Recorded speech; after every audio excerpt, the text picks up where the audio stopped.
Vamos lá. Bom, primeira coisa, eu tenho um grupo no Telegram, tá? Quem quiser entrar em contato comigo, procura lá, Econofísico. Quem quiser, não estiver achando, vai no Instagram, @Econofísico, tem o link lá, o meu Linktree. Aí vocês conseguem achar lá o Telegram. E a ideia desses seminários, esses webinars, é que vocês participem, tá? Então, acho que no dia 21 já vão ter 2 participantes.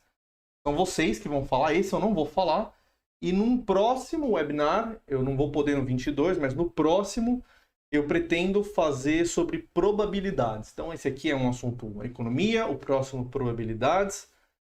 Só que aí com uma visão um pouco mais refinada, trazendo um pouco mais da econofísica, um pouco mais de uma boa matemática. Tá bom? Então vamos lá começar hoje o que nós viemos falar.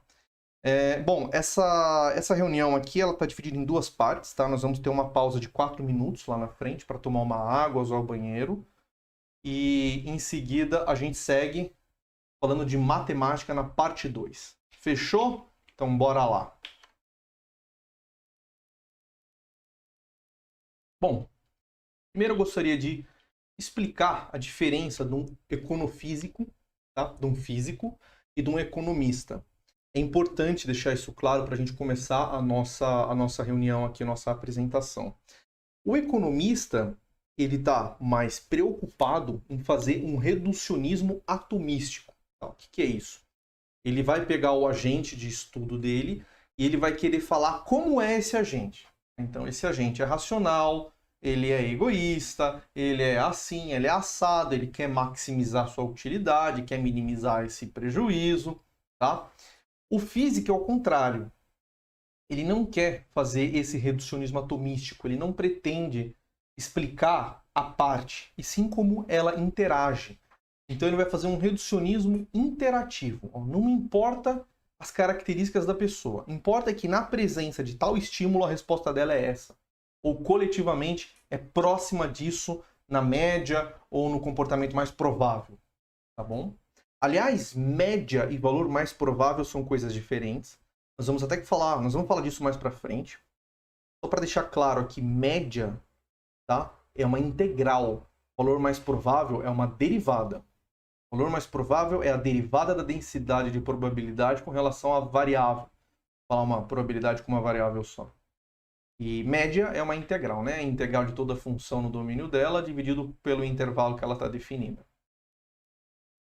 O economista ele se preocupa muito com a causalidade linear e o físico com a causalidade não linear. O que é uma coisa e o que é a outra? Então, vamos lá para o economista. A causalidade linear, ela é a causalidade segundo a qual todos os macrofenômenos derivam fundamentalmente de ações racionais causais dos agentes. Tá? E o que é causalidade não linear? É aquela que os componentes de mercado obedecem propriedades estatísticas. Ela não considera a psicologia individual dos agentes. Importante, na causalidade linear da economia, tá? A soma, o total é igual à soma das partes. Tá? Na física isso não acontece sempre, ou quase nunca. Ou só para modelos muito, muito simples acontecem. Então vamos lá. Seguindo, nós vamos falar da ideia desse cavaleiro aqui, Alfred Marshall. Primeira coisa é que eu não sou economista, tá? Então qualquer besteira que eu fale em economia, vocês podem me perdoar. Se eu falar alguma coisa na matemática e na física errado, pode sentar o pau. Tá? Mas eu não sou economista, eu tenho o direito de falar a besteira que eu quiser. A segunda coisa é que o Alfred Marshall, ele, para só colocar ele no espaço e no tempo, eu não estou enganado, ele era inglês, tá?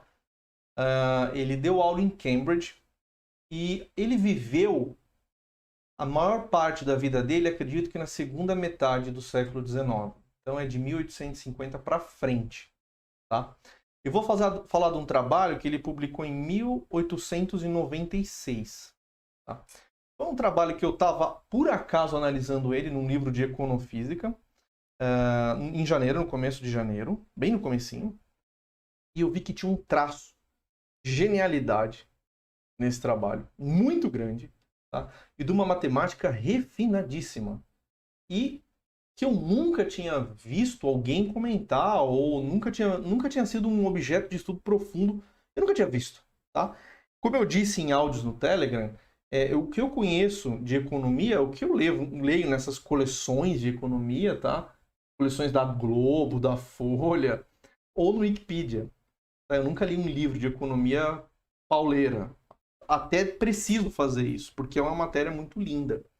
Mas sempre que eu vejo o trabalho do Marshall, eu sempre vejo ele sendo apresentado de uma maneira muito infantil, tá?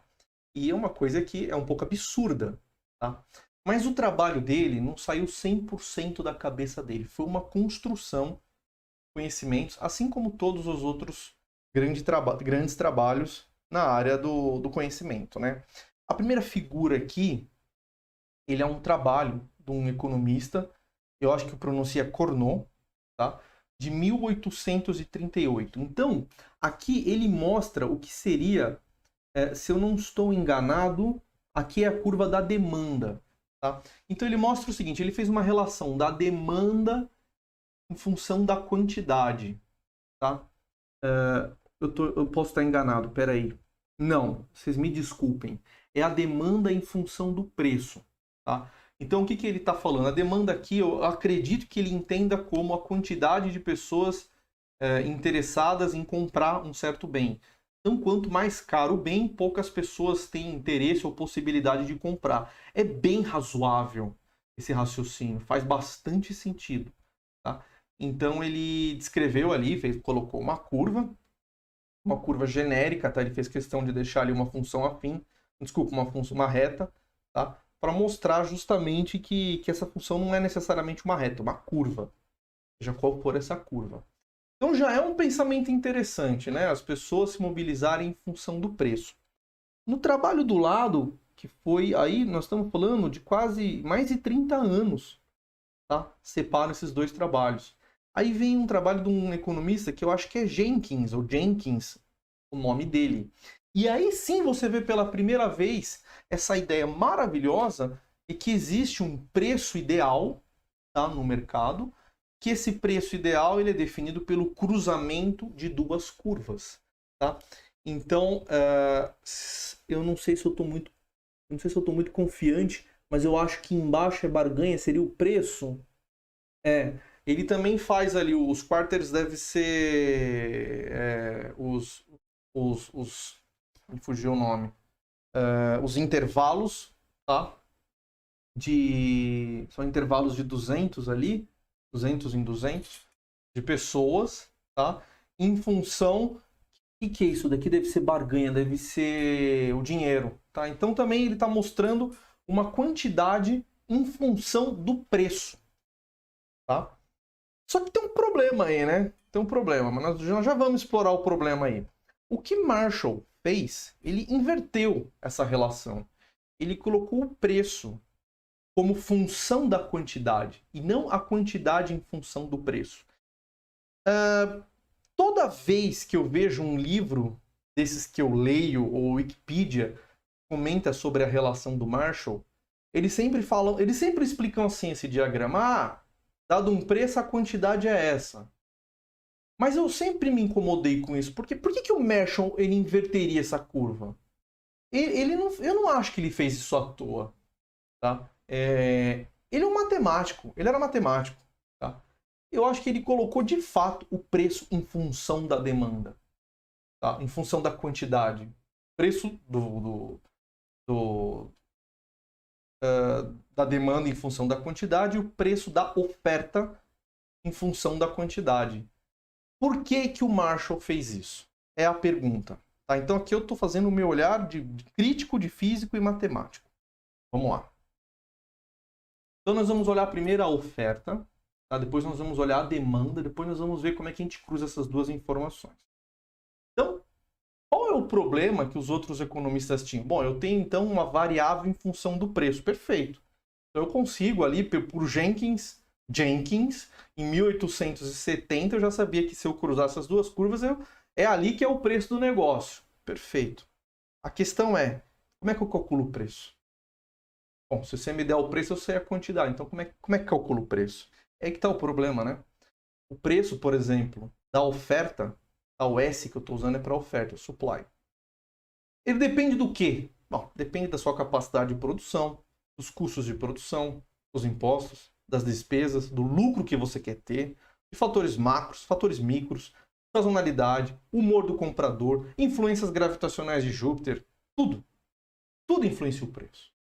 Então, como é que você consegue definir o preço para eu encontrar a quantidade que eu vou ter que produzir?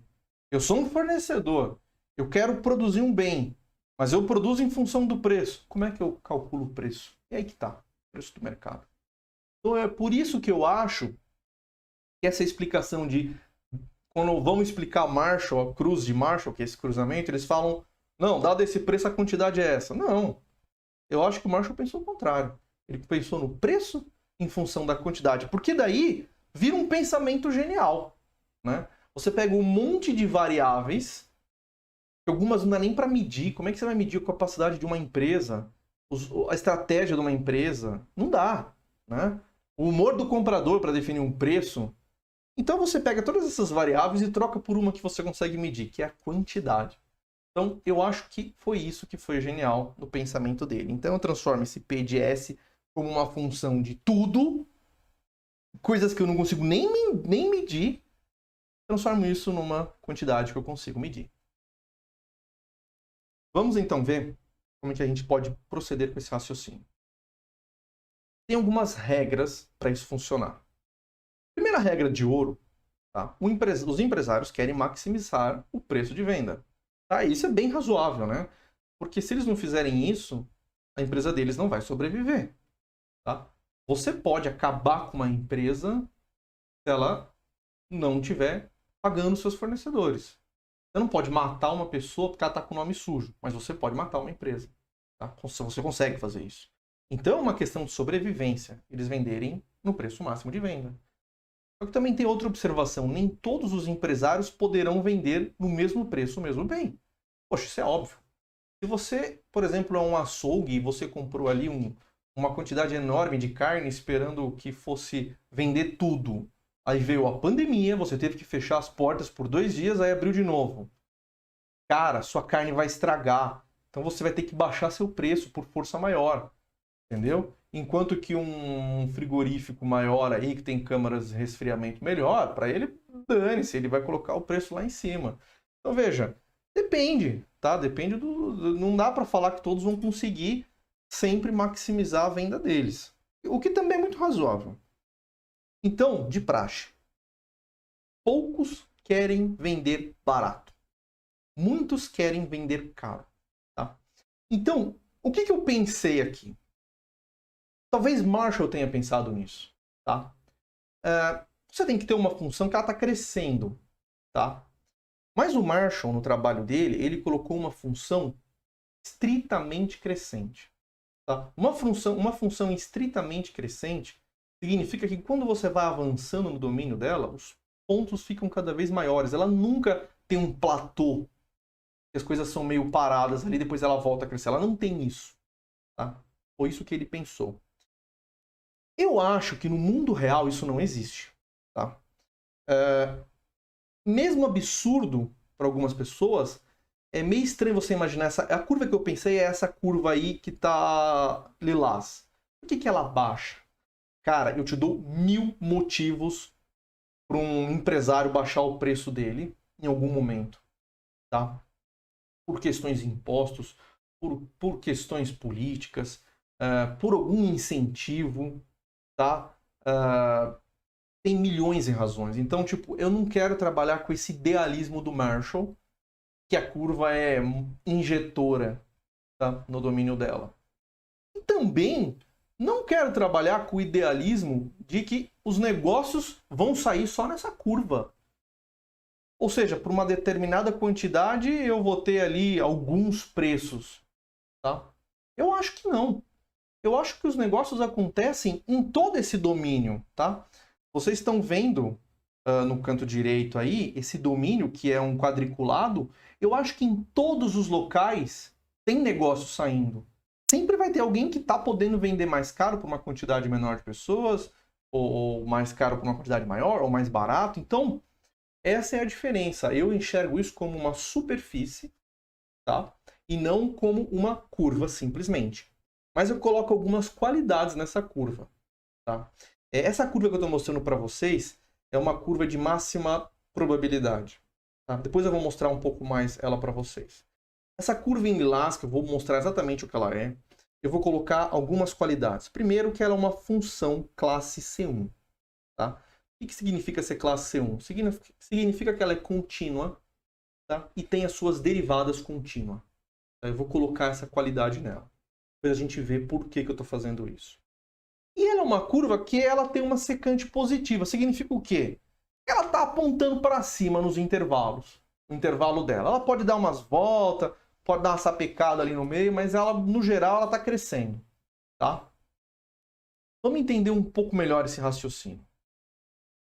Então, a curva do Marshall, tá? Ela seria um plano, quantidade e preço. Tá? Eu coloquei o preço aqui do lado direito. O que eu estou mostrando para vocês é que não precisa existir uma única curva, porque no mundo real não é isso. Tá? Pensa só, quanto custa uma Coca-Cola? Se vocês conseguirem me falar o preço de uma Coca-Cola em lata, eu rasgo meus 2 diplomas na frente de vocês ao vivo. Sabe por quê? Não tem preço. Depende. Tá? Se você comprar na padaria uma Coca-Cola, ela vai custar um preço. Se você comprar no Atacadão, tá? Você vai comprar lá no Açaí, ele vai ser mais barato. Ah, então tem uma regra, Luiz. Quanto mais você compra, mais barato fica o bem? Não. Não. Quer ver? Vou te dar um exemplo. Suponha que na esquina da sua casa tem uma feira de domingo e tenha lá um japonês que tem uma pastelaria maravilhosa e os clientes dele gostam de comer o pastel de palmito com Coca-Cola todo domingo. Ele atende esses clientes há 20 anos. Ele educou 3 filhos em boas faculdades, tá? Vendendo pastel para essa clientela dele. Aí você chega lá e fala, viu, eu quero comprar todas as suas Coca-Colas. Quanto é que sai? Ele vai falar, meu, eu não vou te vender. Os meus clientes eu atendo eles há 20 anos. Não, mas eu quero comprar, bota o preço aí. Sabe o que ele vai fazer? Ele vai jogar um preço lá em cima. Ah, você vai comprar todas as minhas Coca? Então tá bom. Vou vender para você. Cada Coca-Cola eu vou vender ela por R$25. Beleza, fecha o negócio. Acabou. Você acabou de comprar uma Coca-Cola por R$25. Talvez você precise comprar essas Coca-Colas. Talvez não. Entendeu? Mas existe o exemplo. Se você for numa conveniência de sábado à noite, numa avenida movimentada, num posto de gasolina em Ipiranga, em São Paulo, e falar, quero comprar todas as cervejas. Todos, tudo que tiver aí. Talvez o cara vai cobrar mais caro, porque você vai deixar os clientes dele insatisfeitos. Então tem que cobrar um prêmio por isso. Então, por isso que eu acho que existe preço e quantidades em todo esse espectro. É um reducionismo muito idealizado você achar que existe uma curva. Então, o que eu mostrei aqui? Eu estou montando aqui, ó, tá vendo aquela curva? Essa curva aqui, ó, essa superfície, esse mapa? Eu estou vendo ele por cima agora. Vocês estão vendo ele por cima aqui. Agora eu estou vendo ele em perspectiva. Eu montei várias curvas isopreços. Tá? Então, a curva 1, você tem um valor de preço. A curva 2, um outro valor de preço. A curva 3. E aqui no eixo Z, que é esse em cima, seria a probabilidade. O correto seria falar de densidade de probabilidade, porque é uma função contínua, classe C1. Mas eu não quero complicar, não vai mudar para a gente aqui. Entenda como probabilidade. Tá? Então eu boto uma probabilidade de negócio. Tá? Então, ao preço 1, probabilidade de você encontrar alguém vendendo um bem na curva preço 1 é dada por essa aí. Então, a quantidade, por algum motivo, vai caindo. Tá? No preço 1. No preço 2, ela tem um outro valor. No preço 3, outro valor. E vai mudando. Tá? Eu vou mostrar aqui para vocês um gráfico em perspectiva para a gente ver como vocês entenderem essa figura, tá? Dá uma olhada. A hora que eu virar, ó, virei a curva. É aquela curva que eu tinha desenhado anteriormente, ela tá aqui, ó. Tá? Vocês conseguem ver ela aqui, ó. Essa curva aqui, ó. Ela é de fato a curva que tem a maior probabilidade de sair negócios, tá? Então tá aqui. Agora eu tenho uma superfície de probabilidades, tá? E eu não trabalho mais com aquelas curvas, porque é mais realista ter uma superfície. Vai ter gente vendendo em tudo que é ponto desse plano aí. Desse segmento de plano. Nem sei se existe a palavra segmento de plano. Bom, aqui eu peguei as mesmas curvas que estão aqui, ó. Tá? Eu só transformei elas numa superfície para a gente poder ver elas melhor. Tá? Então aqui eu tenho a minha quantidade. Ó, o gráfico do Marshall é esse aqui, ó, preço em função de quantidade. E aqui eu tenho o que eu chamei de probabilidade, que eu já falei que é melhor visto como densidade de probabilidade. Tá? Então, esse aqui em cima, esse topo da curva, é o valor mais provável de sair negócio. Então vocês conseguem ver que ó, é essa curva aqui, ó. Então esse gráfico quadriculado, na verdade, ele é uma curva de nível, tá? Então, essa curva lilás é onde é mais provável sair negócio. Então, beleza. Nesse ponto eu já me conectei com o Marshall nesse sentido. Tá? Então tem que só resolver um segundo problema aí mais para frente, que a curva dele lá é injetora. Na verdade ela é bijetora, né? Eu preciso resolver isso, porque a minha tem um traço de rebeldia que eu acho que é importante para o modelo ficar realista. Bom, só de uma outra perspectiva, tá? Então a curva do Marshall, que eu represento pela minha curva lilás, ele é o máximo, o valor mais provável de uma distribuição de probabilidades, tá? E, novamente, pode reparar na sua vida, você vai sempre encontrar alguém vendendo uma quantidade de fornecedores, vendendo a um preço. Pode ser muito difícil de vender a probabilidade pode ser muito baixa, mas ele pode vender, tá? Por N motivos. Tá? Às vezes o fornecedor é apaixonado por você e vai querer te fazer um desconto. Tá? Então, por que não? Tá bom? A estratégia também entra em consideração. Então eu acho essa curva bem mais plausível. Vamos olhar agora a demanda. Tá? E para a demanda, bom, na oferta eu tinha a vantagem de estar analisando empresas. E empresa, se a empresa não pagar, se ela estiver insolvente, se ela não estiver pagando os fornecedores dela, você liquida essa empresa. Ela entra em recuperação judicial, entendeu? Você vende todos os bens dela, você mata a empresa. Agora, eu nunca vi um banco matar alguém que está devendo. Senão também estaria ferrado aqui no Brasil. Mas eu já vi a agiota fazer isso. Então, vamos falar do que está na lei aqui também. Eu coloquei uma condição a mais na função preço, mas depois eu vou comentar. Que não tem preço zero ou negativo, tá? Então nós estamos dentro da lei aqui, não tem preço negativo nem preço zero. Mas para demanda eu vou falar o quê, cara? A demanda, eu não quero fazer um reducionismo. Não quero falar que o ser humano é assim ou assado. Eu quero dados. Aqui eu não posso falar, aqui eu não posso liquidar o ser humano. Então eu quero dados. Então vamos aos dados. Eu vou pegar os estudos de um matemático e economista italiano, Vilfredo Pareto, e ele fez um estudo muito bacana. Ele analisou a distribuição de patrimônio em vários países. Tá? E olha só a data, 1896. Olha, essa data 1896, eu vou falar dela duas vezes para dois caras diferentes nessa apresentação. E foi junto com o Marshall, 1890, que ele lançou o trabalho dele. Até vale a pena te retornar, porque agora que eu acabei de ver, olha como é o Zeitgeist, né? Olha, 1890, 6 anos depois, ele publicou o assunto dele. Então você vê, a coisa estava lá, o pensamento estava ali. Esse era o pensamento da época. Ele notou que existia uma curva, uma lei de potência, tá? Muito presente em todos os países que ele analisou. Então você tem aqui no eixo X o patrimônio, a receita de uma sociedade, tá? Então vai crescendo conforme você vai andando no eixo X. E aqui a frequência que você encontraria. Então significa que você vai encontrar muito mais pobre do que pessoas ricas em qualquer sociedade que ele analisou ali, tá? Aqui no gráfico do lado, ele fez um gráfico log-log só para mostrar o caráter potencial da curva, né, o polinômio que é essa curva. Quando ele faz um gráfico log-log, o resultado tem que dar uma reta, e dá uma reta sim. Então aqui ele está acompanhando aqui os ingleses e os italianos, por exemplo. É o que eu estou entendendo. Tá? Eu não li o trabalho do Pareto, mas você tem muitos trabalhos que comentam, então não preciso ir nos originais. Ok? Esse negócio da distribuição do Pareto ela chega até a ser chata, porque as pessoas começam a pegar isso e transformar em cultismo, que é o tal do 80-20. 20% das pessoas, dos clientes, geram 80% dos resultados. 20%, aí a regra vai embora. 20% das suas ações geram 80% dos seus resultados. O pessoal extrapola como se fosse uma magia, a lei do 80-20. Eu trabalhei num bancão que eles faziam a gente estudar isso, tinha uns treinamentos online. Era uma farra, cara, mas não tem nada de misterioso aí, galera. O que está por trás desse 80-20, na maioria das vezes, é o produto de duas distribuições estatísticas, uma normal com uma distribuição uniforme, ela resulta nessa exponencial aí, tá? Então, não tem mistério nenhum por trás disso, tá? Da distribuição, a relação de preço, esse tipo de coisa, tá? Então,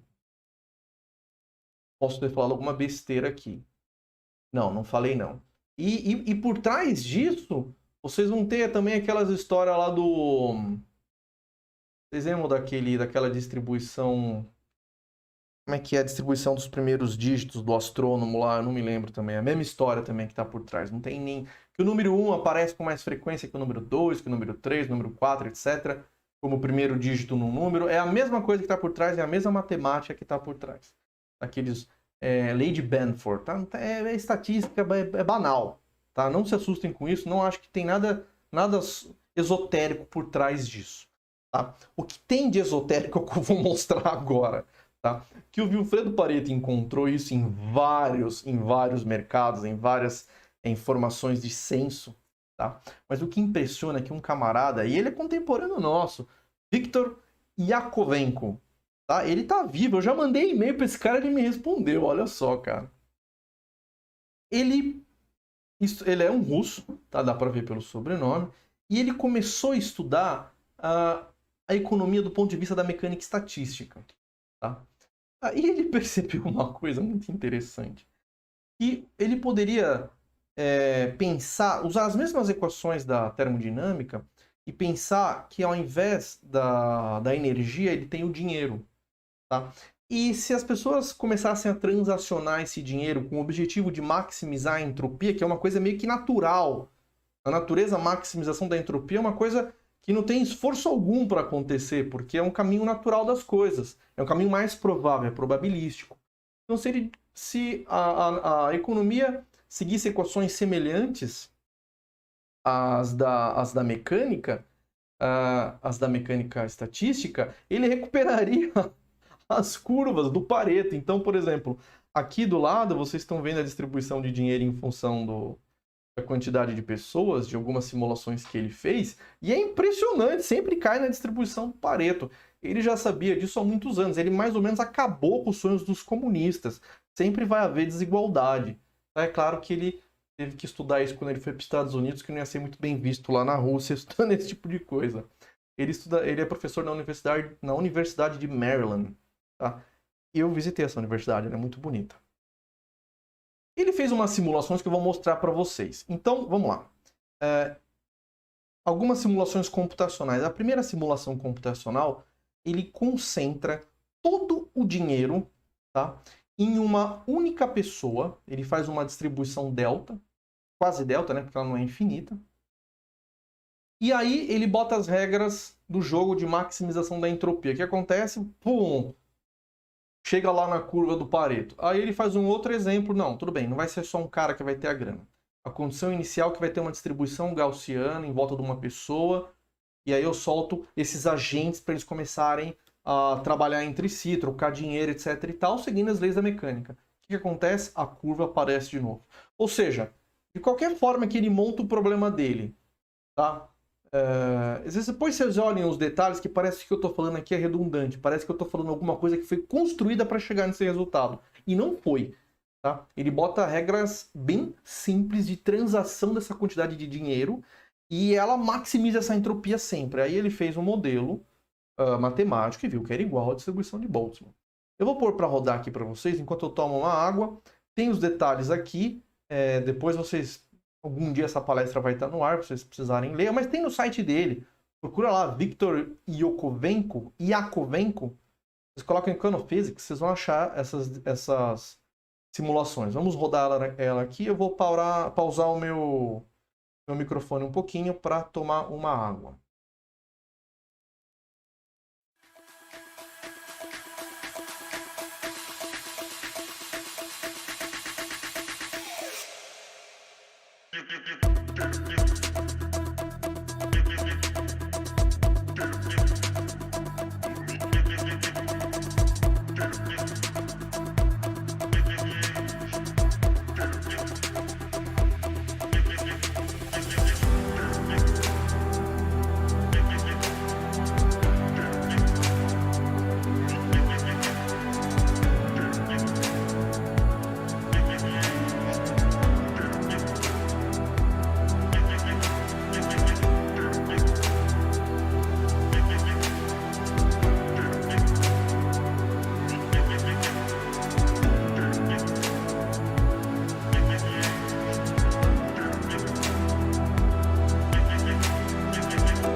Estou voltando aqui.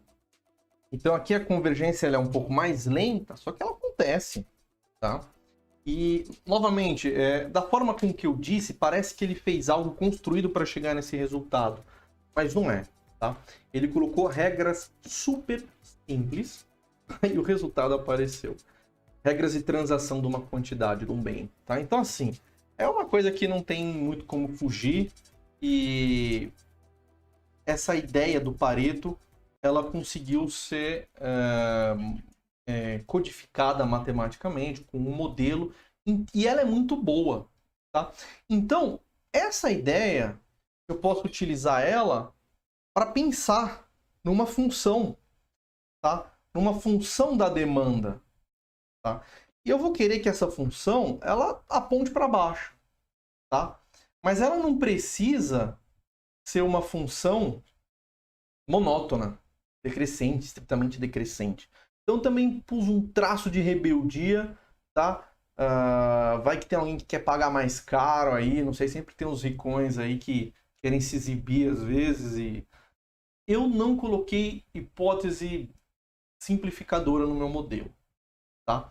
Então eu só peço que a função tenha uma secante negativa. Secante é tipo o primeiro ponto e o último ali no intervalo aponte para baixo, tá? Ou algum ponto próximo do final, algum ponto próximo do começo. Ela tem que estar apontando para baixo, mas ela pode ter alguma irregularidade na direção vertical, tá? E ela é de classe C1, tá? Ela é contínua, tem suas derivadas contínuas também em todos os pontos. Isso é importante. Eu construí aqui a mesmíssima ideia que eu fiz anteriormente, então eu não tenho só uma curva. Na verdade, essa curva ela é o máximo de uma probabilidade, tá? De encontrar alguém ali onde tem a maior parte das pessoas, onde tem a maior probabilidade das pessoas fecharem negócio, quererem comprar. Tá? Mas você vai ter gente querendo comprar o produto em todo espaço aqui, todo domínio vai ter alguém querendo comprar esse produto. Vamos lá. Então, agora eu vou juntar essas duas coisas, fazer algumas hipóteses, vamos ver o que a gente vai encontrar aqui. Bom, vamos lá, pessoal. Temos agora a nossa superfície de liquidez, a nossa curva de máxima liquidez, tanto da oferta quanto da demanda, tá? Então, eu preciso me aproximar do Marshall e, para isso, eu vou utilizar duas hipóteses, tá? Na verdade, essa primeira aqui é muito razoável, mas eu preciso pôr. Porque se eu não colocar, fica solto, tá? O trabalho não consegue. Eu tô colocando as hipóteses que eu acho que são necessárias para montar a ideia do Marshall, tá? Então, essa hipótese 1 é que as curvas estão sendo analisadas no mesmo domínio e contradomínio, tá? Então, o que significa? Eu não posso estar analisando uma curva que está vendo quantidades de 0 a 1000 e a outra quantidades de 5.000 a 10 milhões. Então, não faz sentido. Ou isso para falando para o domínio. No contradomínio, eu não posso estar falando de uma curva que vai de preços de 0 a 100 e a outra curva vai de preços de 500 a 5 milhões. Então, elas têm que ter uma intersecção. Tá? Elas estão no mesmo domínio, no mesmo contradomínio. Tá? Então, isso é bem razoável. A segunda hipótese, ela diz o seguinte: existem pontos na curva de liquidez máxima, tá, em que há excedente de oferta e pontos que há escassez de oferta. Essa hipótese 2, nós vamos ver que ela é o corolário do teorema de Bolzano. Tá? Então, para chegar nesse corolário, Suponha, então, que eu crie uma função D. Essa função D é só a diferença de preços, tá?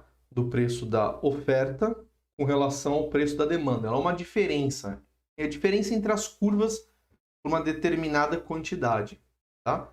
Então, pela hipótese 2, e com essa função D, eu consigo usar o corolário de Bolzano, tá? Do teorema de Bolzano, que diz: se existem pontos A e B, tais que dA vezes dB é menor que zero, então existe pelo menos um ponto C no domínio, tal que DC é igual a zero. O que esse corolário está falando? Ele está falando o seguinte: olha, se a curva, tá, em algum momento ela é positiva e depois de outro momento ela é negativa, em algum momento ali ela passou por zero, porque a curva é classe C1. Tá? Então, essa expressão, essa função D, uma hora ela zerou.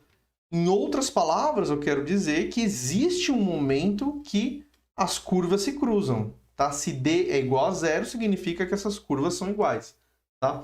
Então, por esse corolário do teorema de Bolzano, eu consigo concluir que as curvas se cruzam pelo menos uma vez.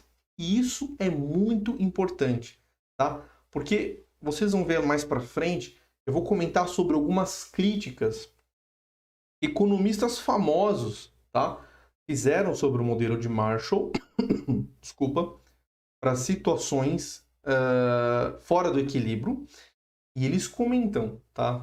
Que isso é uma coisa irreal, mas aí, se você levar em consideração essa minha construção, você vai ver que não é tão irreal. Pode ser que essas curvas se cruzem mais uma vez em algum outro ponto, e aí vocês vão entender a trajetória do mercado e não buscar um outro preço, tá? Não aquele preço que a gente... Não aquele preço que elas estão se cruzando, tá?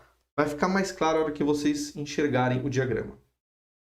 Bom, ela diz que existe um ponto que essas curvas se cruzam, tá? Mas ela não garante que seja um ponto fixo. O que é um ponto fixo? Que seja um atrator, que os negócios de fato vão ocorrer ali, tá? Então, essa hipótese 2, que no fundo é um corolário do teorema de Bolzano, ela só garante que as curvas se cruzam. Agora, dizer que o mercado de fato vai convergir para esse ponto, já não pode falar isso. Não dá para concluir isso ainda, tá? Bom, e aqui então eu tenho a expressão, tá? Eu tenho o cruzamento dessas curvas, tá? Com a hipótese que existe aquela escassez, né? Em algum momento existe uma... Como é que foi a palavra aqui que eu usei? Eu usei um excedente, uma escassez, tá? Nessas curvas de máxima liquidez. Então aqui eu tenho as curvas uma em cima da outra, tá? O preço, sendo aqui uma função dos reais em reais positivos, tá? Excluindo zero. Por que eu coloquei isso? Para simplificar a nossa vida, tá? Eu não quero trabalhar com preços negativos. Existem algumas loucuras no mercado futuro que eu não quero falar aqui. Isso pode acontecer, mas vamos pôr como hipótese extra que não tem preço negativo nem zero. Então eu coloquei os preços com uma função dos reais em reais estrela positivo, tá? Agora detalhe, essa quantidade, trabalhar ela em reais, tá? Esse eixo das quantidades, também é um modelo, tá? Porque a priori deveria ser dos naturais, tá? Mas como eu quero que a curva seja de classe C1, é o meu modelo, tá? É só um modelo. Então eu estou fazendo um modelo contínuo, tá? Num modelo discreto, as coisas já são um pouco diferentes, mas o meu modelo aqui é contínuo, uma primeira aproximação, eu vou aceitar isso e boa, tá?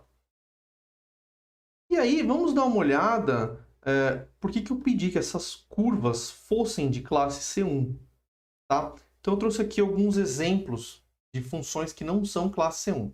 Aqui eu tenho uma função que ela é descontínua, tá? Então lá no número 3, você vê que a função vem vindo, chegou no 3, não existe valor, e depois do 3, a função volta, tá? Então essa é uma função descontínua, a gente chama isso de descontinuidade do tipo 1, tá? Olha, aqui eu tenho outro exemplo de função descontínua, tá? Então, no intervalo AC, a função não está definida. Então, ela também tem uma descontinuidade do tipo 1. Uma descontinuidade do tipo 2 é quando você tem uma função que vai chegando próximo de um valor, ela vai estourando para o infinito.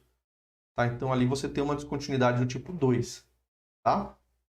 Aqui é uma função que ela é contínua, mas ela não é derivável, ela não é diferenciável em todos os pontos. Ela não é classe C1. Tá? Se você ver ali na origem, ela tem uma gangorra. O que eu quero dizer é que você não consegue pôr uma derivada ali. Não tem uma inclinação naquele bico ali. Tá? Então, a função módulo ela é contínua, mas não tem derivadas. Tá? E aí a pergunta é, existe alguma curva que ela é contínua em todos os pontos? A curva é contínua, né? Mas ela não tem a derivada em nenhum ponto. Existe. Tá? Existe essa curva patológica, que é a curva de Weierstrass, que ela é contínua e ela não tem derivada em nenhum ponto. Tá? E esse tipo de curva, existem mais curvas assim do que curvas suaves. Tá? Então esse é o verdadeiro universo das curvas. Então, eu trouxe aqui esses exemplos para vocês enxergarem por que eu pedi que essa curva fosse de classe C1. Eu queria acionar, tá? O teorema de Bolzano, eu quero fazer uso desse ferramental para montar um modelo que ele para de pé, tá? Que você pode chacoalhar que ele não vai cair. Agora eu preciso dar mais um passo em direção a Marshall, tá? Porque ainda está muito rebelde esse meu negócio. Essas funções estão muito malucas. Eu já sei que elas se cruzam, tá? Então, agora eu quero definir, estudar um pedaço dessa função.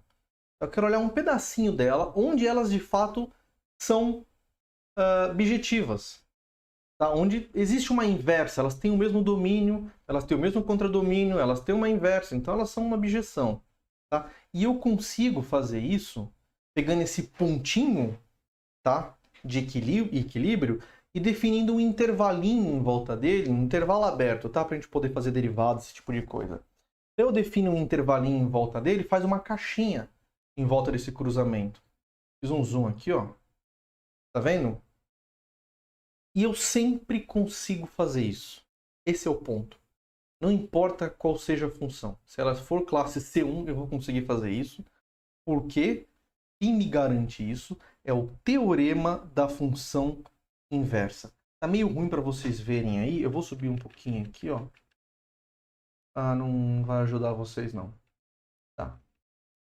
A última linha tá um pouco ruim, né? Eu vou fechar aqui, ó. Opa, ele não devia ter feito isso. Volta lá. Ei, Luiz, mesmo. Volta lá. Ó. Na verdade, eu acho que o meu texto, ele desceu. Vamos subir um pouquinho. É que essas coisas, entre aspas, ao vivo, nunca é uma boa ideia, né? E tá, acho que tá mais. Agora sim. Agora dá pra vocês verem. Acho que vocês não estão vendo o que eu tô fazendo aqui. Eu tô só dando uma arrumadinha. Meu Deus. Volta. Vamos lá. Opa, vamos voltar. Ok. Estamos aqui. É a primeira vez que eu estou apresentando esse material, viu, pessoal? Então, o que eu consigo falar é que sempre eu vou conseguir encontrar essa caixinha. Porque vocês poderiam perguntar, mas será que para qualquer função você encontra essa caixa? Olha, para qualquer função que seja de classe C1. Tá? Então, só para a gente lembrar o teorema da função inversa, seja f uma função de O a R, esse O é um intervalo, tá? Uma função de classe C1 num domínio aberto. Se x0 é um ponto que está nesse intervalo e a derivada dele é diferente de zero, então existe um intervalo em volta dele que vai de x0 menos um h é um número pequenininho, tá? Até x0 mais h, ele está contido nesse O, tá? Onde essa f é injetora. E, portanto, a sobrejetividade em sua imagem. Ela é injetora, elas estão no mesmo domínio, elas têm o mesmo contradomínio, então ela admite uma inversa, tá? E para minha surpresa, essa condição aqui, ó, vocês estão vendo, a derivada nesse ponto é diferente de zero. Isso é muito, muito importante. Foi uma surpresa, porque eu vou terminar com essa informação, o nosso estudo na parte da matemática. Para os economistas, significa que ali existe elasticidade. Tá? Esse ponto tem que ter elasticidade para as duas curvas. Isso é uma coisa muito importante. Então, a gente de fato agora está no Marshall. Tá? É o problema dele.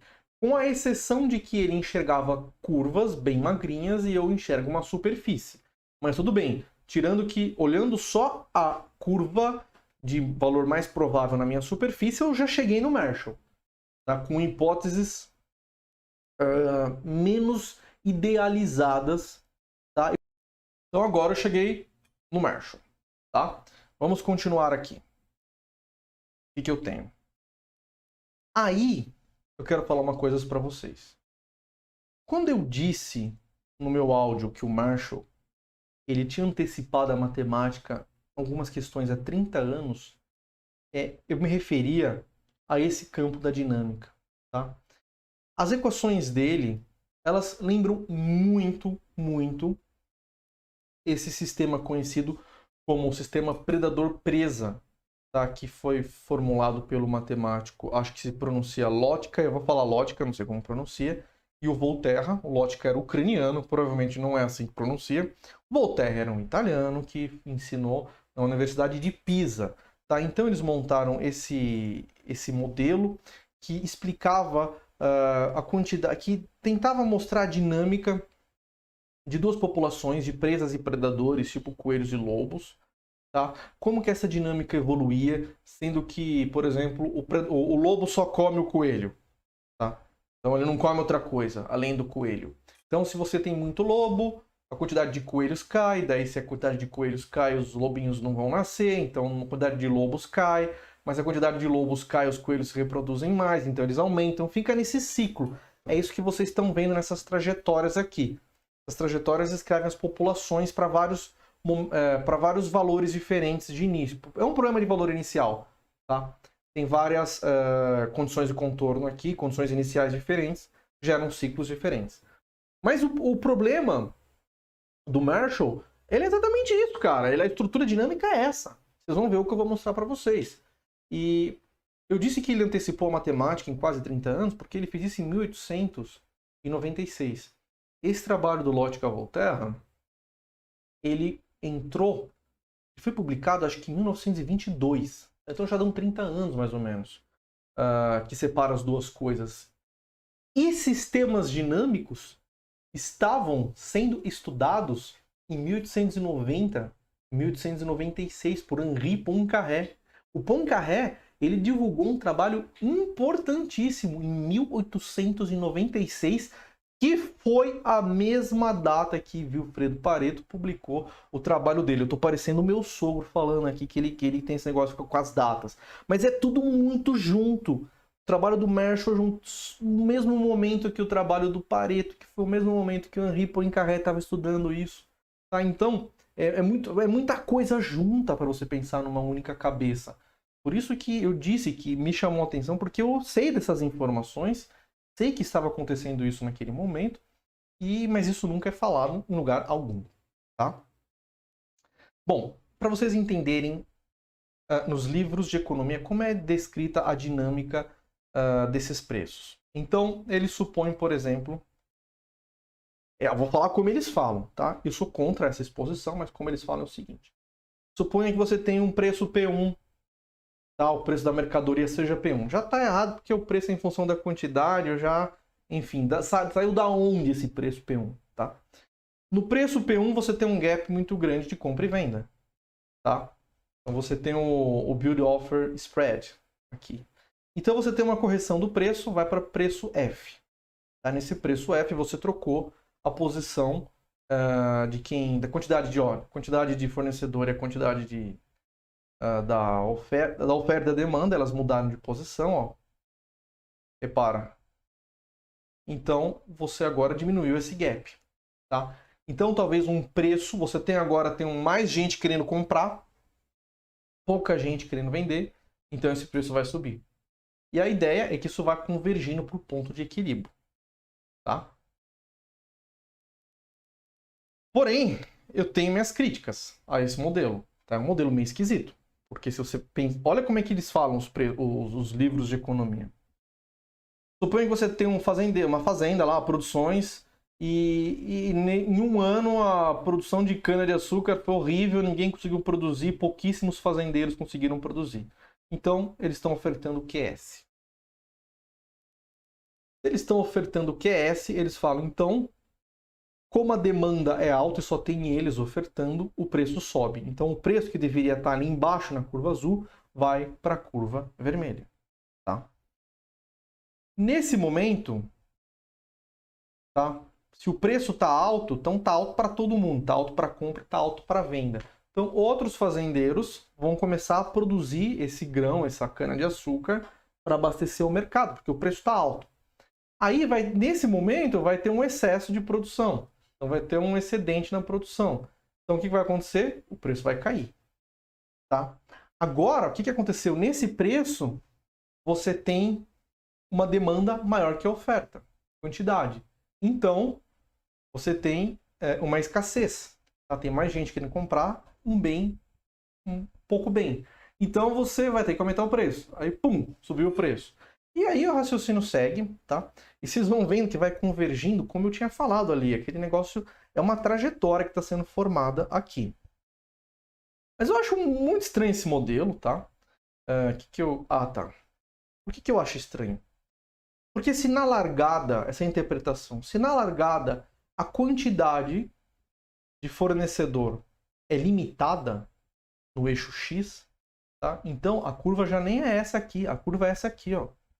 Não tem nada para frente de QS. Então é outra curva, tá? Então eu acho que os livros ensinam dessa forma, não. A quantidade de QS é aqui, então o preço sobe. Não. Se a quantidade é QS, então a curva é outra. Não existe aquela curva. Essa curva não se expande. Eu acho que o Marshall tomou cuidado de falar que essa dinâmica acontecia por um tempo curto, tá? Para não acontecer isso, para não ficar mudando muito a curva. Então, eu acho que os autores, eles pecam um pouco quando eles vão apresentar esse resultado. Eles falam uma coisa meio porca. Não faz muito sentido isso, tá? E outra coisa, essa quantidade aqui, ela pode ser tanta quantidade de pessoas querendo comprar ou também a quantidade limitante. É um pouco maluco. Se vocês pararem para pensar um pouco, vocês vão ver que essas ideias estão meio estranhas, tá? Então aqui é o Marshall, ele está nervoso. Nós estamos estragando o que ele fez, ele não é a ideia dele. Então ele tem um olhar dele, o olhar de professor de Cambridge dele, falando, meu, para que você está estragando o negócio. Então aqui só uma comparação, tá? Como os livros falam que é a direita e como eu acho que deveria ser a explicação. Essa explicação à direita não faz sentido nenhum, cara. Fica extremamente arbitrária a escolha de qual curva você vai escolher para definir o preço. É muito... não dá, tá? Não fica bonito isso. O que eu tenho aqui? Aqui eu tenho uma dinâmica, um livro que mostra uma coisa importante. Então eu tenho aqui a curva de demanda e oferta, tá? Eu quero mostrar que você consegue você consegue convergir o preço nessa curva, que olha que legal, o preço está convergindo, tá? Só que isso não acontece o tempo todo. Tem uma outra situação, depende da inclinação que essas curvas estão, o preço pode não convergir. Ó, aqui ó, o preço não vai convergir, ele vai divergir. E aqui o preço vai ficar num ciclo, num loop, não vai sair de lugar nenhum. Tá? Então, eu quero falar um pouco dessas curvas.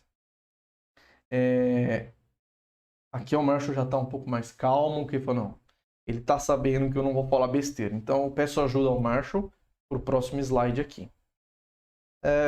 A primeira situação, você tem que o preço é um repulsor. Tá?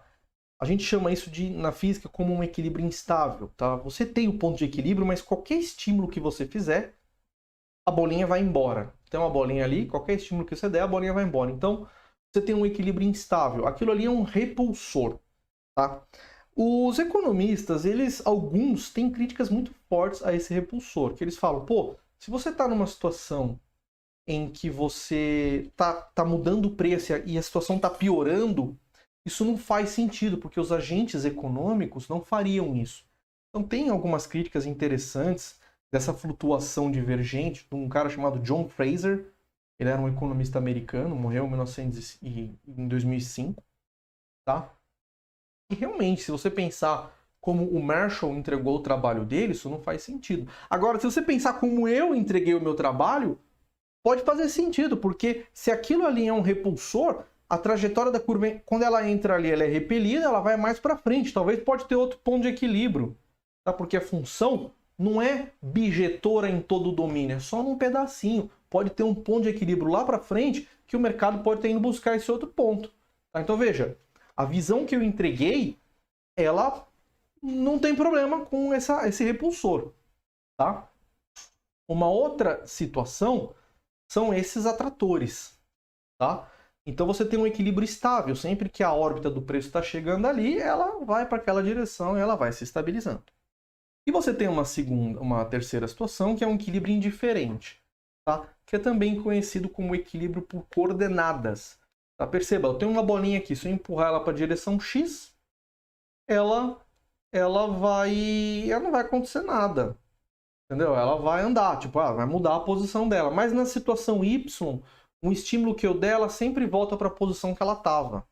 Tá? Vocês talvez... Então perceba, ela é um equilíbrio instável na direção X, porque se eu empurrar ela sai do lugar, mas na direção Y ela é estável, ela sempre volta para a mesma posição dela. Vocês talvez nunca escutaram esse conceito de equilíbrio coordenado por coordenadas, porque eu acabei de inventar ele, tá? Mas vocês entenderam a brincadeira aqui. Naquela última situação, você pode ter o que a gente chama de flutuação contínua. O preço ele nunca vai convergir para ponto algum. Ele vai estar sempre oscilando, tá? E esse é um caso que na matemática, nos sistemas de equações diferenciais, é chamado de ciclo limite, tá? E ele está fortemente relacionado com o 16º problema de Hilbert. Tá? Então tem uma matemática monstruosa por trás disso. E detalhe, esse problema foi colocado em 1900. Tá, numa lista que está valendo $1 milhão para quem resolver hoje. Não é brincadeira isso. Instituto Clay, digita lá, problemas de Hilbert. Está pagando $1 milhão para quem resolver esse problema e mais alguns outros que estão abertos. Ciclo limite está relacionado com o 16º problema de Hilbert. Bom, então o Marshall ele ficou calmo porque vamos arrumar, tá? Vamos arrumar o esquema todo aí. Vamos pôr tudo junto agora. Então agora eu vou pôr a minha visão. Tá, eu vou cruzar o preço da demanda, o preço da oferta, eu vou cruzar eles dois, tá? E eu vou ter um panorama diferente. Vamos ver o que vai acontecer, tá? Então agora eu não tenho mais umas linhas magrinhas, as minhas linhas elas têm uma expressão, elas são mais grossas, tá? São distribuições estatísticas. Então significa que em todo momento aí do meu plano, em qualquer ponto do plano, eu vou ter sempre uma probabilidade de alguém querendo comprar ou a probabilidade de alguém querendo vender, tá? E a ideia é que negócios saiam, tá, em qualquer ponto aí do plano, desse retângulo, tá? A questão é que nessas duas linhas aí que eu estou mostrando, a probabilidade é muito maior. Bom, aqui é o que eu quero representar para vocês. Em todo momento, em qualquer lugar desse plano, você vai ter negócios que vão estar saindo, tá? E eles vão estar com a sua dinâmica própria, tá? Então, o que eu quero mostrar é que essas duas curvas, tá? Elas são atratores, tanto para demanda quanto para oferta, e o ponto de equilíbrio é um atrator final, tá? Um lugar que tem muito mais probabilidade, as coisas vão convergir para lá. Então você tem a negociação nessa visão em todo o espaço, tá? O pessoal está negociando e os ciclos estão convergindo para esse centro aí, tá bom? Então essa é a visão que eu trago. Vamos ver se a gente consegue então fazer uma estrutura matemática desse problema. Então suponha que eu tenho uma quantidade Q0, tá? Q0D, e eu tenho P0 numa curva ali, e eu posso ter esse valor, negociações saindo aí. Eu posso ter negociações acontecendo em todos os lugares do meu ponto. Então eu não preciso supor que os fazendeiros estão tristes, a cana apodreceu, não vai conseguir vender. Não! tem um negócio acontecendo aí. Vamos olhar o que vai acontecer com esse negócio, tá? Então, nesse momento, eu posso falar que P0 é uma função D da quantidade, tá? Agora, como eu usei o teorema da função inversa, também posso definir a inversa, né? Eu posso falar que o Q0 de D é igual à inversa de P0. Eu também posso falar para oferta, né? Eu posso falar que P0 é o preço da oferta, é a função S, que é a quantidade, né? Em função de Q0 de S, tá? Eu também posso definir a função inversa, ok? Então tá bom, nesse momento eu tenho um excedente de produção. Aí eu entro no raciocínio, tá? Tem um excedente de produção, então o preço vai cair. Pum. Ah, detalhe, sem perda de generalidade, eu supus aqui que o QS é maior que o QD. Tá, mas eu poderia partir de uma outra condição inicial, não importa. Tá? Preços aqui eles vão tender a cair. Esse preço 1, agora, ele é uma função B de QS de 0. Tá? Só que QS de 0, eu sei que eu posso escrever ele com uma inversa de S em P0. Tá? Então aqui eu tenho o mesmo preço. Tá? Nesse momento aqui eu tenho uma escassez. Tem mais pessoas nesse preço 1, tem mais pessoas querendo comprar do que bens, então o preço vai subir. Tá? Então vai para P2. Eu posso escrever agora P2 como D de Q1 de S. Tá? Eu não coloquei aqui no eixo X o Q1 para não ficar carregado. Ah, não, coloquei sim, ó. Q1 de S. É porque o outro Q1 aqui do lado do Q0D é o mesmo valor. Tá? É que eu falei alguma coisa? Não, tá tudo certo. P2 é um D de Q1 de S. Que ele é igual a um D da inversa de P1. Tá? Então, vocês vão percebendo que eu estou formando uma função que ela vai fazendo iteradas. Tá? Então, o preço vai aumentando. Você vai fazendo o preço K em função do preço K menos 1. Então, eu construí uma função em que o preço é função do preço. Tá? E isso vai definindo para mim uma sequência.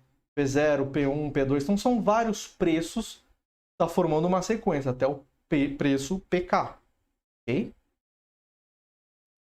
O ponto é que essa sequência eu vou mostrar que ela converge para um número no infinito. Eu tenho P0, P1, P2, Rá, PK. Aqui eu coloquei K, mas é PK. Tá? E aí, a segunda parte desse seminário é mostrar, tá, que se a derivada, o módulo dessa derivada for menor que 1, a derivada lá no ponto de equilíbrio, então PK é uma contração e pelo teorema de Banach existe um único ponto fixo. Tá? Eu quero mostrar que essa sequência de preços ela vai tender para um número. Tá? E isso só vai acontecer se a derivada desse PK, dessa função PK, for menor que 1 em módulo. Tá? Se eu fizer as contas, o que é a derivada de PK em módulo, eu vou simplesmente chegar aqui, a condição que eu tenho que ter para ter uma convergência é que a derivada da função demanda seja menor que a derivada da função elasticidade. A função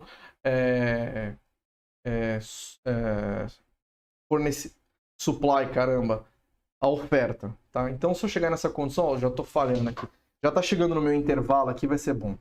Então, se eu chegar nessa condição, a minha função vai ser convergente.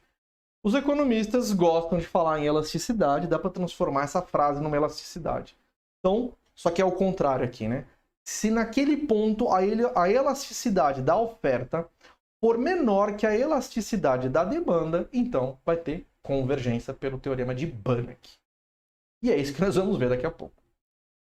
Bom, para fechar aqui, mais uma vez, as órbitas, eu posso ter uma condição inicial saindo de qualquer momento, qualquer lugar desse diagrama, que nessas condições ela vai convergir, desde que a elasticidade da oferta seja maior que a elasticidade da demanda no ponto de encontro, no ponto de equilíbrio, que sempre existe nas condições que eu estou tratando aqui. Pessoal, eu vou dar um pause aqui de 4 minutinhos e a gente vai para a parte 2, matemática, tá bom? Talvez eu suba um outro vídeo para falar da matemática, mas está online e vai subir agora. Bom, pessoal, acho que seremos nós, tá? Então, vamos dar início aqui à apresentação. Eu acho que eu estou conseguindo ver numa boa, tudo certinho. Tá certo. Eu vou dar início aqui.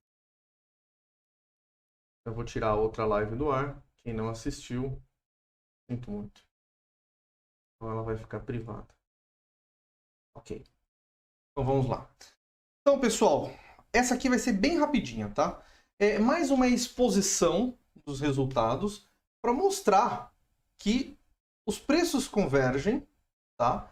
E o que o Marshall falou fazia bastante sentido, tá? Então vamos lá. Nós vamos tratar aqui do teorema do ponto fixo de Banach, tá? Que é esse cara aqui que está aparecendo, esse senhor que está aparecendo no canto direito da tela. Para falar do teorema de ponto fixo, eu vou definir só algumas coisas, são alguns conhecimentos que são importantes e alguns de vocês vão ver uma única vez na vida isso daqui.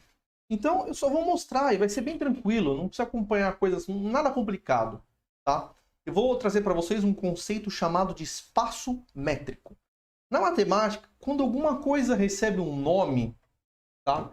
Essa coisa geralmente ou é um conjunto, ou é uma função, ou é uma mistura das duas coisas. Geralmente é isso. Tá? Espaço métrico eu vou mostrar que é uma mistura das duas coisas. Então vamos começar. Eu vou começar então com um conjunto não vazio, M. Conjunto do quê? Não interessa, é um conjunto. Pode ser do que você imaginar. Vamos pensar, por exemplo, pontos no espaço. São pontos, conjunto de pontos. Tá? E eu vou definir uma função D. A gente vai chamar essa função de métrica. Ela atribui um valor real a um par de elementos desse conjunto. Por exemplo, já vou antecipar. Eu pego no espaço 2 pontos, eu posso definir uma função que atribui um valor a esses 2 pontos. Por exemplo, a função distância. Tá, esse D é por essa direção. Tá? Mas não estou falando aqui de distância, é só uma função. Tá? Essa função toma valores, 2 valores desse conjunto, e retorna um número real. 2 valores, tá? Significa aqui, eu estou representando eles por um produto cartesiano, só para quem não está lembrado. Tá? Um produto cartesiano, até definir aqui, ó, é um conjunto dos pares ordenados. Então, eu pego 2 pontos no mesmo conjunto, mas eles têm ordem. Tá? Então, eu pego um de um lado e um do outro. Tá? Então, o produto cartesiano de M por M, tá? É o conjunto formado pela dupla XY. Tal que X pertence a M e Y pertence a M. Aqui, com um pouco, são elementos do mesmo conjunto, mas o que é importante é que eles têm ordem. Tá? Isso é muito importante. Então, por isso que é par ordenado. Então, como exemplo aqui, eu usei aqui o espaço R2. Então, você tem o espaço R2. Tá? Então, se eu pegar 2 pontos, o ponto A e o ponto B, eu vou ter então um par ordenado, que é M, produto cartesiano M, tá? Que dá R2 com R2. Uma métrica que eu posso... Uma métrica que é uma função nesse espaço, tá? Ela pode ser distância. Então, essa distância eu posso... Ela tem as propriedades de uma métrica. Mas a métrica não é só isso. A métrica tem mais coisas. Com essas duas definições, eu então consigo falar o que é um espaço métrico. Então, se um conjunto M, seja M um conjunto não vazio qualquer, e D, uma função que toma valores nesse conjunto e devolve o número real, uma métrica que satisfaz as seguintes propriedades. Para qualquer 3 valores x, y e z desse conjunto M, ela satisfaz essas propriedades. Quais são as propriedades? A métrica do ponto x com ele mesmo é igual a 0. Se e somente se... Me desculpem, vou falar de novo. A métrica de x com relação a y é 0 se somente se o x é igual ao y. Tá? Pode pensar nisso como a distância. A distância entre 2 pontos é 0 se esses pontos forem o mesmo ponto. Tá? Para ser uma métrica, tem que, então, ter a segunda propriedade também. Agora eu vou chamar a distância, que é mais fácil. Tá? A distância de x a y é igual à distância de y a x. E a terceira propriedade, que vem assim pode ser estranha, mas é simplesmente a condição de existência de um triângulo.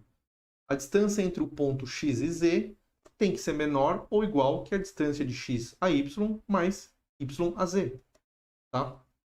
Isso aqui pode parecer complicado, mas se você pensar com uma distância, você mata a pau. Essa terceira propriedade, eu só coloquei para vocês conhecerem também, mas um desenho mataria a pau. Tá? É muito simples. Então, o que é um espaço métrico? É um par. Tá? É um par formado por um conjunto e uma métrica. Uma métrica é uma função de um produto cartesiano nos reais que satisfaz essas propriedades. Tá bom? Eu vou mostrar para vocês alguns exemplos de métrica. Olha lá, o Davi Manuel. Você... Eu não sou muito bom de espanhol, cara. Eu falo italiano. Eu não consigo legendar agora, não. Mas no futuro talvez eu legende para você, tá, Davi e Manuel? Então vamos lá, exemplos de espaços métricos. Por exemplo, a reta. Se você definir a função d como a norma, a distância que a gente está acostumado, ela cria um espaço métrico. Ó, um ponto, o número 3 está a uma distância de uma unidade do número 4. O número 4 está à mesma distância do número 3. Então, preserva a segunda propriedade. O número 3 está a uma distância zero dele mesmo. Ou se eu pegar um outro número que está a distância zero do 3, esse outro número tem que ser o 3. A distância de 1 mais 2 é menor que a distância de 1 mais 3 mais 3 mais 2. Tá? Então, a norma que a gente conhece no conjunto dos reais é um espaço métrico. Tem uma métrica muito interessante, que é a métrica de Manhattan, ou a métrica do taxista. Então você pode imaginar que isso aqui é uma cidade, esse quadriculado, você está vendo por cima essa cidade. Então o taxista vai andar, ele tem que andar pelos quarteirões. Tá? Então, essa distância, essa métrica que eu posso definir aí, é a soma das diferenças das coordenadas.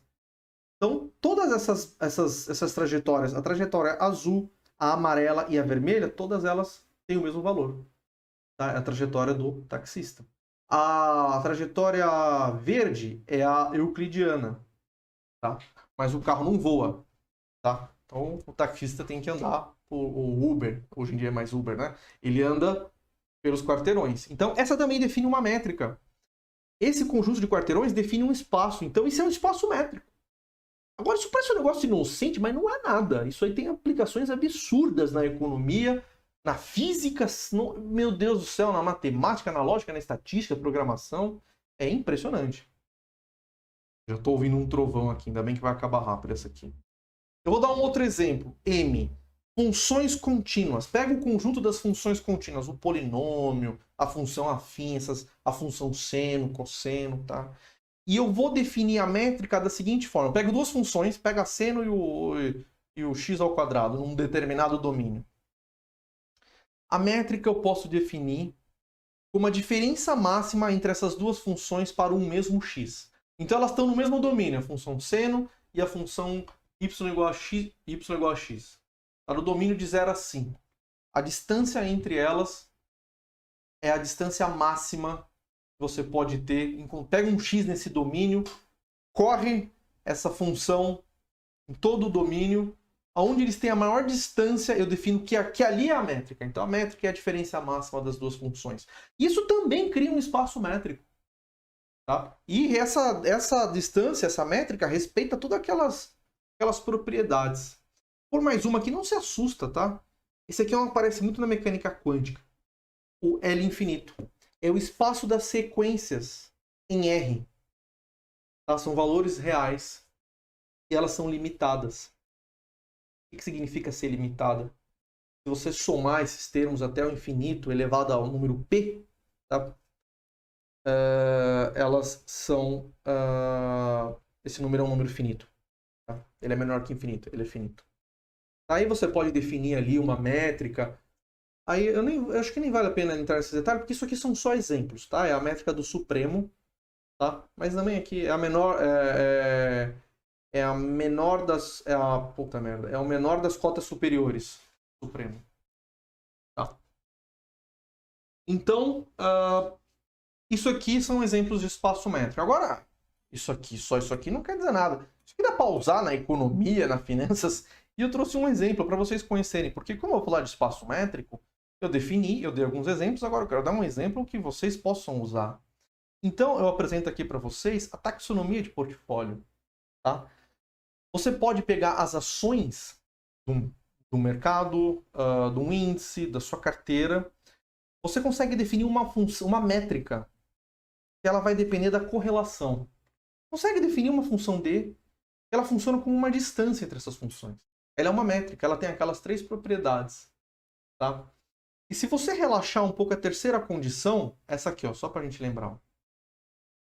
Essa terceira condição, se você relaxar um pouco com ela, não dizendo que D, a distância de x a z, é menor, igual. Ela é a máxima. Se eu colocar essa condição, eu estou num espaço que a gente chama de ultramétrico. Tem muita aplicação na física do estado sólido. E você consegue calcular a distância das ações. E você começa a montar uma geografia do seu portfólio, do mercado, e mostra quantas ações estão perto, quanto uma empresa está perto da outra. Então dá uma noção de risco excelente, cara.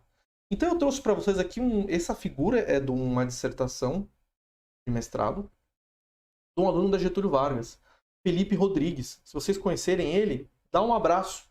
Fale que eu comentei dele aqui na live. E porque é um trabalhinho bonitinho, tá? É bem arrumadinho. Eu acho que eu vou até mandar para vocês aqui. Acho que vale a pena mandar o link.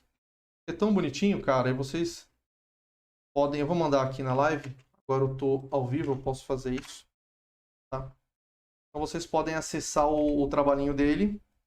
E ele define ali o algoritmo. Uma graça, cara.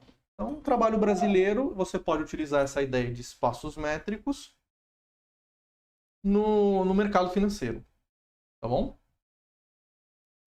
Aqui é o cara que está por trás desse algoritmo de montar essa árvore. Um computeiro estatístico maluco chamado Kurzweil. Quando eu olhei esse nome pela primeira vez, a minha espinha gelou. Porque eu conheci o Kurzweil da relatividade geral. Eu falei, pera lá, o cara monta coordenadas na relatividade geral e monta algoritmo de investimento, algoritmo de decisão, árvore, taxologia. Eu falei, eu fiquei com uma inveja muito ruim dele. Eu tô abrindo meu coração, uma inveja ruim, pesada. Aí eu fui atrás para ver e graças a Deus é um outro cara. São 2 Kurzweils diferentes. Então, ufa, posso dormir, porque eu aceito ser humilhado por alguém, mas ser humilhado em todos os níveis de conhecimento é muito dolorido para mim, eu não aguento isso. Então aqui é só uma simulação do algoritmo dele, é muito fácil, vocês podem procurar na internet. Vocês aplicam isso no VBA, galera. É muito moleza, tá? Tem que manjar, né, no VBA, Excel e tal. Mas no Excel é melhor do que querer inventar de fazer em Python, bonitinha, uma molezinha. Então, ele consegue montar essas árvores, é super legal. Tá? E você consegue montar esse parentesco das ações. Tá? É um conhecimento que é muito aplicado na biologia. Tá bom? Então, isso aqui, tudo que eu estou mostrando é para vocês verem o que é essa ideia do espaço métrico. Isso aí não é uma ideia jogada, isso aí tem uma aplicação real. Tá? A segunda coisa que eu quero apresentar para vocês é um conceito de um espaço métrico completo. É uma propriedade a mais que eu estou colocando no espaço métrico. Tá? Esse senhor aqui do lado é o Augustin Cauchy. Ele era um francês. Ele foi o cara que arrumou, tá, as noções do cálculo. Ele arrumou a ideia de continuidade, diferenciabilidade. Ele tem uma obra importantíssima, mesmo que o volume da publicação dele seja pequena. Ele publicou pouco perto dos outros matemáticos, de nomes extremamente relevantes como o dele, mas a obra dele é extremamente profunda. E tá por tudo, tá? Então ele colocou uma estrutura a mais nesse espaço. Então, se esse espaço tiver essa estrutura a mais, é chamado de espaço métrico completo. E que estrutura é essa? Suponha que você tem uma sequência, tá, de pontos nesse espaço métrico. A gente chama essa sequência de Cauchy se à medida que você vai avançando nesses termos dessa sequência, a distância entre esses pontos da sequência vai diminuindo. Tá? Agora, o ponto limite, que é onde vai todo mundo convergir, está dentro do espaço métrico. Isso é importante. Então eu fiz aqui um exemplo extremamente pictórico. Tá? Cara, isso aqui funciona para sequência, espaço de não sei o quê. Então, assim, é extremamente genérico. Tá? Mas aqui eu montei um exemplo. Eu tenho aqui uma sequência e tem um pontinho. É o ponto 1 da sequência. Aqui eu tenho um ponto 2, então uma distância. Aqui eu tenho um ponto 3 na sequência, então a distância está mais perto do... O 3 está bem perto do 2. Aí o ponto 4 está mais perto do 3 ainda. O ponto 5 está mais perto ainda do 4. E você vê que a distância dele está diminuindo conforme eu estou avançando, ó. E aí eu vou avançando, vou avançando, vou avançando. No infinito, esses pontos não vão mais andar, tá? Então, como o limite, como essa sequência limite está dentro desse espaço, a gente chama esse espaço métrico de completo. Tá? E essa é uma ideia fundamental na matemática pura. Vários teoremas de equações diferenciais ordinárias, das coisas que o teorema que prova a existência e unicidade das respostas de Marshall precisa levar em consideração esse espaço métrico, que eu vou provar agora para vocês. Então, concluindo, o espaço métrico é completo se toda a sequência de Cauchy converge para um ponto no mesmo espaço. Tá? Eu acho que cometi um equívoco quando eu falei que a sequência de Cauchy precisa convergir para o espaço. Não, a sequência de Cauchy é só essa sequência, que os pontos vão ficando mais próximos. Agora, se ela convergir para um ponto no espaço, aí o espaço métrico é completo. Beleza? Vamos então aqui a uma outra definição. É uma definição que vai aparecer... Eu já vou até pôr a próxima figura. Vamos começar pela figura, depois eu falo o que ela significa. Suponha que você tenha dois pontos. Num determinado conjunto, tem uma métrica. Tá? A gente vai entender a métrica como a distância desses pontos. E aí você tem uma função que, aplicada a esses pontos, ela aproximou esses pontos. A gente chama essa função de contração. Tá? Então, em cima, a definição matemática dessa ideia. Então você tem um operador, ele é uma função que atua num espaço e leva os pontos desse espaço para esse mesmo espaço. Tá? Então, por exemplo, ela pega um ponto, troca ele de lugar, ou pega uma figura e gira, isso é um operador. Mas ela está sempre no mesmo espaço. Tá? Eu não pego, por exemplo, um ponto no plano e levo para o espaço 3D. Não, eu pego um ponto no plano e ele fica sempre no plano. Tá? Isso é um operador. Um operador, tá? que vai de A... Desculpa, operador A de M em M é uma contração se existir C, um número real, independe de x e y, e esse C tem que ser maior que 0 e menor que 1, tal que a distância entre AX e AY é menor que C vezes a distância de x e y. Aqui eu coloquei y e x, mas eles são iguais porque deu uma métrica. Tá? Então, a distância entre o operador atuando no ponto X com o operador atuando no ponto Y tem que ser menor que a distância de X e Y. Tá? E ali, aquele C é o limitante. Tá? Ele tem ali uma majoração para essa diferença. Se existir essa função é chamada de contração. Tá? E a última definição agora está acabando já, galera. Um elemento A, qualquer, desse espaço M, é dito um ponto fixo do operador A se esse operador, quando é colocado nesse ponto A, não altera o ponto A. O operador em A mantém o A fixo. Eu cometi aqui um abuso da notação, não um abuso de notação, mas uma infelicidade de notação. Esse A está parecendo que é o mesmo operador que eu usei anteriormente e não é bom, tá?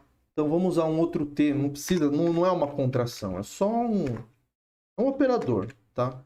Uma infelicidade, essas coisas ao vivo, a primeira vez que eu apresento, acontece.